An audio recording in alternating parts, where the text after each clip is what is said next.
இலங்கைக்கு அருகே அடுத்த 48 மணி நேரத்துல அர்னா புயல் உருவாகுவதற்கான வாய்ப்பு இருக்கு. புயல் இன்ன வரைக்கும் உருவாகல. உருவானா அதுக்கு பெயர் அர்னாப் அப்படிங்கிற பெயரை வைக்க போறாங்க. காரணம் என்னன்னா, இப்ப நம்மளுடைய தென்கிழக்கு வங்கக்கடல் மற்றும் கிழக்கு இந்திய பெருங்கடல் பகுதியில ஒரு காற்றழுத்த தாழ்வு பகுதி உருவாகி அது அடுத்த 48 மணி நேரத்துல காற்றழுத்த தாழ்வு மண்டலமா மாறும்ட்டு இந்திய வானிலை ஆய்வு மையம் சொல்லிட்டாங்க. இது புயலாக உருவாகுவதற்கான வாய்ப்பு 90% இருக்கு. இது புயலா உருவாயிருச்சுன்னா, அதுக்கு பெயர் பார்த்தீங்கன்னா, அர்னாப் அப்படின்னு வைக்க போறாங்க. என்னங்க அர்னாப் புயலா? தமிழ்நாட்டுல எங்க மழை பெய்ய போது? என்னங்க ஜனவரி மாசத்துல புயலா? இது மாரியெல்லாம் நாங்க கேள்விப்பட்டதே இல்லையே!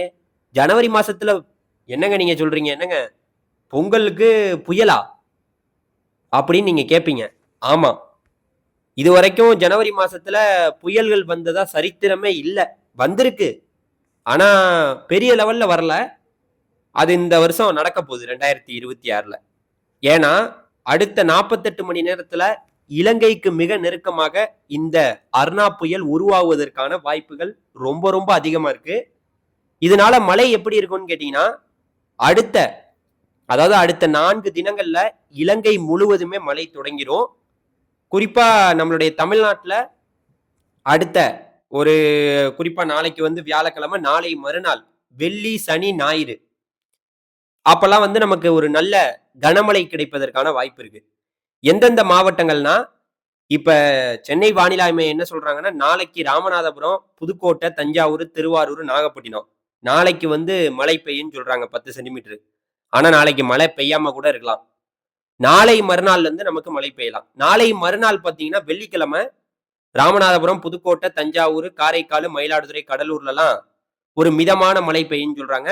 கனமான மழை வெள்ளிக்கிழமை நாகப்பட்டினம், திருவாரூர்ல கனமான மழை வெள்ளிக்கிழமை பெய்யும்னு சொல்றாங்க. அதனால இவங்க வெள்ளிக்கிழமைன்னு சொன்னா ஒரு நாள் தள்ளி தான் பெய்யும். இப்ப நம்ம சனி, ஞாயிறு கூட எதிர்பார்க்கலாம். ஒரு நாள் கொஞ்சம் லேட் ஆகும். இப்ப இந்திய வானிலை ஆய்வு மையம் கணிச்சிருக்காங்க. இருந்தாலும் ஒரு நாள் லேட் ஆகலாம். இப்ப சனிக்கிழமை பார்த்தீங்கன்னா, நாகப்பட்டினம், திருவாரூர், காரைக்கால், மயிலாடுதுறை, கடலூர், புதுச்சேரி இங்கெல்லாம் மிக கனமழை 20 சென்டிமீட்டர் மழை பெய்யும்னு சொல்றாங்க. புதுக்கோட்டை, தஞ்சாவூர், அரியலூர், கள்ளக்குறிச்சி, விழுப்புரம், அதுக்கப்புறம் புதுச்சேரி, அதுக்கப்புறம் சென்னை, காஞ்சிபுரம் இந்த உள்ளிட்ட பகுதிகள்லாம் அங்கெல்லாம் மழை பெய்யும்னு சொல்லியிருக்காங்க. ஆனா நான் என்ன சொல்ல வரேன்னா, சனி, ஞாயிறு நம்ம மழையை எதிர்பார்க்கலாம். தமிழ்நாட்டு மக்களே, சனி, ஞாயிறு நம்ம எதிர்பார்க்கலாம். அதுக்கு முன்னாடியே தூறல், சாரல், அப்படியே மேகமூட்டம் இதெல்லாம் நடக்கும்.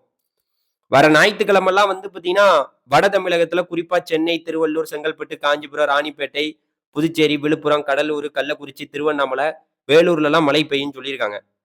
அதனால பெரிய மழைக்கான வாய்ப்பு சனிக்கிழமை, ஞாயிற்றுக்கிழமையும் தெரியுது. அதனால கொஞ்சம் பொறுத்திருங்க. இந்த புயல் உருவாகி எந்த லெவலுக்கு நெருக்கமா இலங்கைக்கு நெருக்கமாகவும், தமிழ்நாட்டுக்கு நெருக்கமாகவும் வரப்போதோ, அந்த லெவலுக்கு நமக்கு மழை கடுமையாவே கிடைக்கும். அதனால அடுத்த இந்த 4, 5 தினங்களுக்கு மழை தமிழ்நாட்டுல பெய்ய போதுங்கிற ஒரு செய்தியை நான் சொல்லிக்கிறேன்.